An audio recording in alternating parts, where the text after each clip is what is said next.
Hi everyone, today I'm at a press event where Hyundai have brought down all their latest cars for people like us to test drive, and today I will be testing out the new KONA Electric.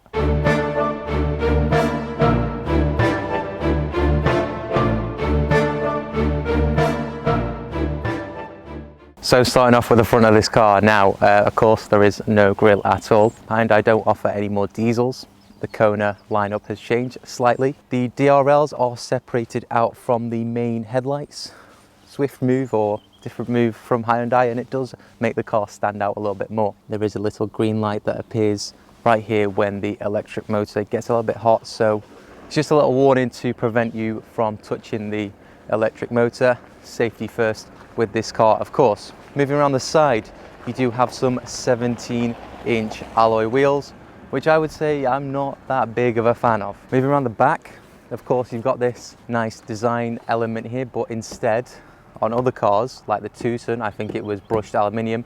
On this car, it is black plastic, and it does feel very cheap. Anyway, the back of this car, once again, very similar to the front, separated out tail lights. Does also have the electric badge to let you know you are driving the electric KONA and you are above all the other KONA drivers. As for the boot, there's about 332 litres of space, so adequate amount, not that much, but will handle all your shopping needs, etc. Now let's move on to the interior of the KONA Electric, and it is very nice in here, bizarrely. It's like a nice place to sit. The center console is very high up and the gear selectors are buttons, and I really like that in this car. Hyundai have done a good job by putting all the seat heater controls down here as buttons. In the Tucson and some of the other cars, you have to access it, well, the Ioniq 5 actually, not the Tucson. In the Ioniq 5, you have to access it through the infotainment system, which is a bit of a faff. In terms of the infotainment system, you of course get a 10.25-inch display, similar to all the other cars, as well as this instrument cluster, which is once again very similar to all the other cars. But one of my favorite instrument clusters, as look, when you go through the drive modes, look at that, that's so cool. Sport mode is the coolest, I think, with the little carbon fiber effects. And if you just click on this toggle here, it just changes the middle bit. So you've got speed limit, it's just speed, compass, and information about tire pressures, which we do not need to know about. Oh, now this is different. So your sun visor, you can bring it down and you have the option to turn the lights on or off. Now, I haven't seen that in any other car. Wow, Hyundai, above and beyond. Anyway, let's just check out the rear seats and see what they're like. So the front driver's seat is in my regular driving position, and yeah, there's a lot of space. I can like slouch down and still pretty much chill.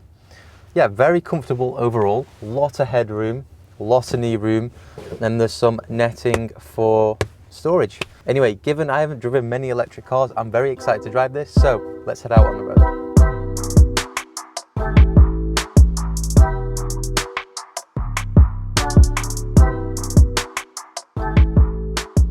So guys, now let's go for a drive in the KONA Electric, and back into reverse here. Now it makes this weird noise when you are reversing, if you could hear that. Hopefully you can on camera. Probably can't. Feels like one of your doors are open, but it's not. It's just the noise it has to make when you've put it into reverse gear, just for those safety elements. Now, unfortunately, no electrically adjustable seats, so there we go. Go a little bit higher. Interesting driving position. I actually quite like it, even though it's quite high. Floppy paddles to control your brake regeneration. Let's check how many. You've got 3 levels for that, so 3 being the hardest. Probably won't need to use your brake pedal if you are on level 3 brake regeneration, which is a fantastic thing. Look how it slowed me down, right down. That was level 3 as well. Anyway, let's take that off because I don't like it. Now, I believe with the KONA Electric, you do get 2 electric motors. You can either opt for a 39 kilowatt hour battery, which is this one, and a 64 kilowatt hour battery. As you can see, we are at 90% battery capacity, or 9% charge, and with climate off, 151 miles. That's not going to happen. 130 miles range predicted, and yeah, and it gives you options as well as to which charger charges up faster. 54 minutes and 1 hour. Really? Okay, I need to research on that. So what's acceleration like? This is an electric car, torque is instant. Well, from 20 miles per hour, let's see. Whoa, okay, it's pretty quick. And that's 60. As for the performance figures, we have got about 131 brake horsepower, about 294 pounds for the torque. It's very torquey. Does it? There's no torque steer, which is good. Yeah, the brakes aren't good. I'm not a big fan of these brakes. Or maybe I'm just used to the other cars that have really good brakes and there's a speed hump. Suspension, what's it like?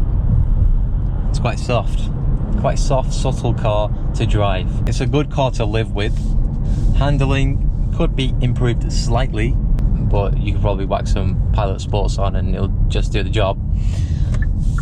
Oh, dials and stalks a little bit cheap.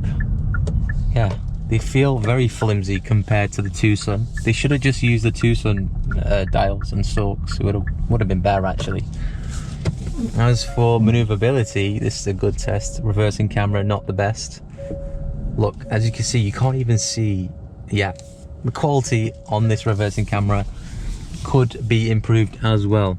Ownership with this car is pretty good as well, although don't get me wrong, it's an expensive car to buy. It's a lot to invest into electric car. 29 grand, I believe, this car actually retails for, and that's a lot.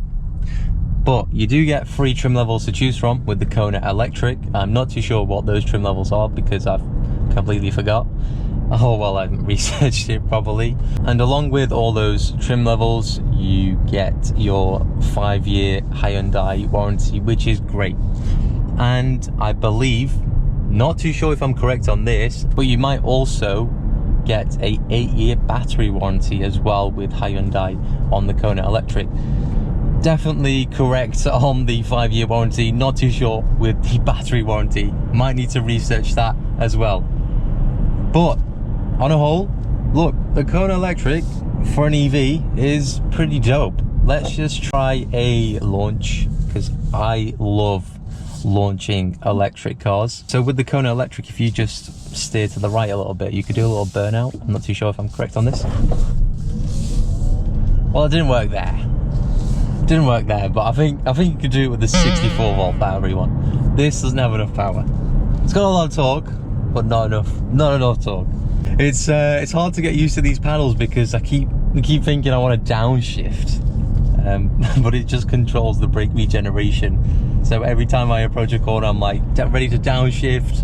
If I'm into my, if I'm in the mode, and oh no, I've just gone to increase the brake regeneration. The KONA's been out for a while as well, don't forget.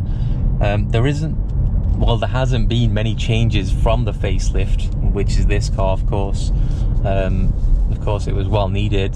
Then they just stripped away the diesel from the product lineup, which was a good move. As you don't really need a KONA diesel. That would be bad move if you did decide to buy a KONA diesel. Look, I've tested out the rear seats. I would say a lot of people have said the ID3 rear seats are more accommodating. I'm yet to test them out, but they're probably right. Believe it or not, I'm very impressed with the KONA Electric. The Bayon and the Tucson, the drivability of them cars haven't been that interesting. Don't get me wrong, it's still an amazing car. It is a bit of a similar story with the KONA, except this car does have a pretty good driving position and the power is there where you want it to be. I can't wait to test out the KONA N later on, which is going to be awesome. I can't wait for that car. But yeah, the seating position is nicely complemented by the center console, which is raised up And yeah, it just feels like a proper cockpit in here as opposed to the other cars. This car does also come with lane keep assist and adaptive cruise control. So yeah, you could probably just drive this car on the motorway, just chilling, and probably tug on the steering wheel. Well, actually, I shouldn't be recommending that. You should always have your hands on the steering wheel, but you know what I mean. You know what I mean. You know, bit like the Teslas. And this Ford Transit is coming way too fast for my liking. This car isn't too good off-road. Anyway, guys, look, that's it from me. It's got a nice indicator noise. Anyway, all jokes aside, thank you guys for watching. Sorry I don't really have that long with these cars, so if this video is very rushed, I do apologize. But thanks for watching. Do like, subscribe, do all the good stuff, and I will catch you in my next video. Peace out.